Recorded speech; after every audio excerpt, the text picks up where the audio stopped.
voy a hablar sobre la comunicación oral. Para hablar de la comunicación oral, entonces debo comenzar explicando lo que es la estilística oral, que no es más que las palabras y su contenido, que van a estar dadas en la relación del emisor con el receptor. Para que exista esta relación emisor-receptor, deben cumplirse un triple procedimiento, que es el visual, el auditivo y el kinestésico. Hablamos del visual porque las personas reciben por la vista lo que les están transmitiendo y el emisor les va a observar los ojos, va a verle la cara, va a ver la presentación que tiene esa persona. Y hablamos de auditivo porque el receptor también va a escuchar el mensaje que le está transmitiendo el emisor y a su vez debe en ese momento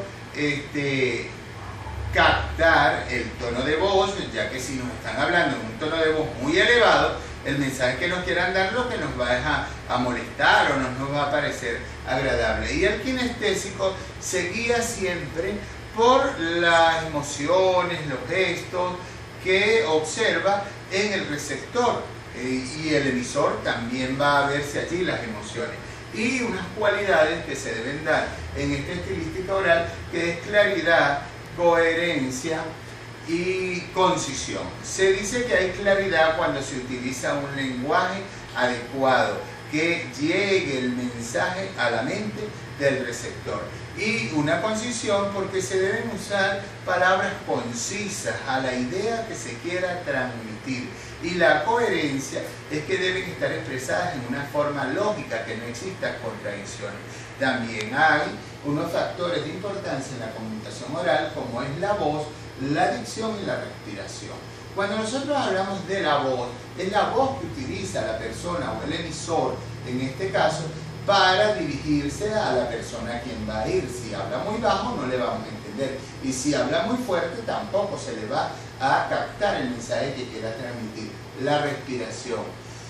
Debe respirar, que no se escuche el ruido de la respiración, pero que sí se inflen los pulmones de manera que las cuerdas vocales puedan emitir el sonido que lleve cada una de las palabras. Y la dicción debe ser acorde a quien se le está transmitiendo el mensaje. Esas cualidades de la voz tenemos la altura, es decir, el tono. La intensidad se refiere al volumen y el timbre y el tiempo se refiere a la adecuación de la voz según el auditorio que exista. Cuando nosotros hablamos de la expresión corporal para la comunicación humana, debemos verla desde el punto de vista de la materia educativa, de la expresión artística y de la corporación de movimientos del cuerpo.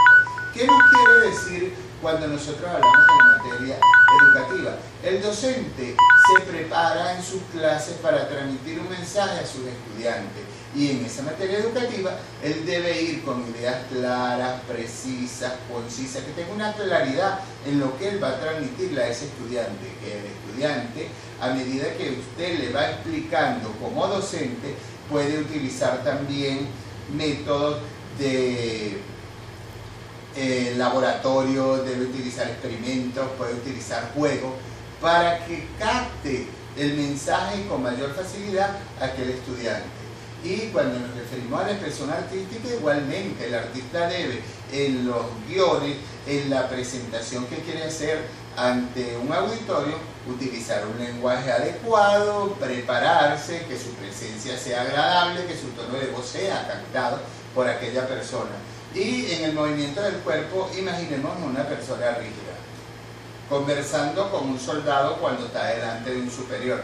Imposible, no va a ser de agrado el mensaje que nos transmite, pero con movimiento, con gesto, a medida que vaya él vinculando a ese receptor en la comunicación, será más agradable y le captará mayor las ideas.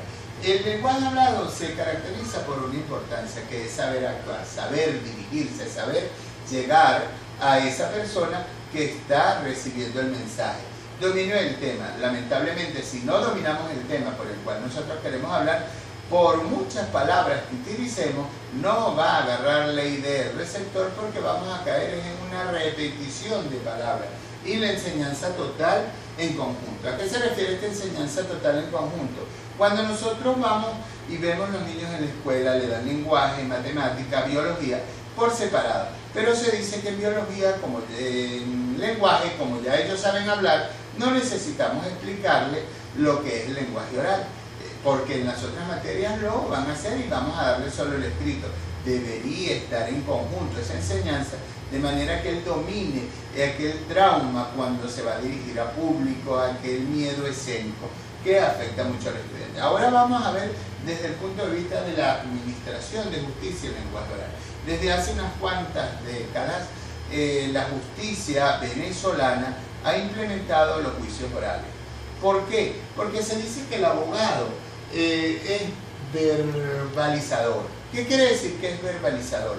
Que él capta y con los verbos y con las expresiones que utiliza la persona que él va a defender, es donde él puede formar las ideas con las que él va a plantear la defensa.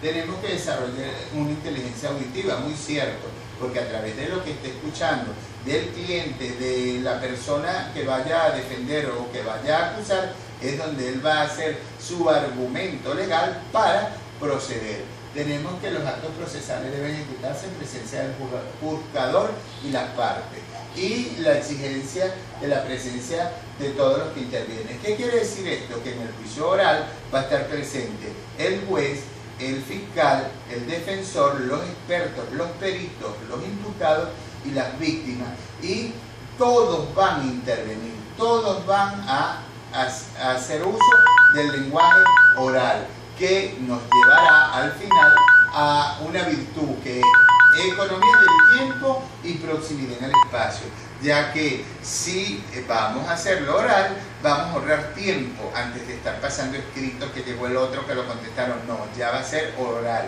Todos van a plantear sus ideas y el espacio va a ser el más reducido. No vamos a usar tantos archivos con carpetas. Ahora es un planteamiento oral lo que va a aplicar el abogado. Muchas gracias por su atención.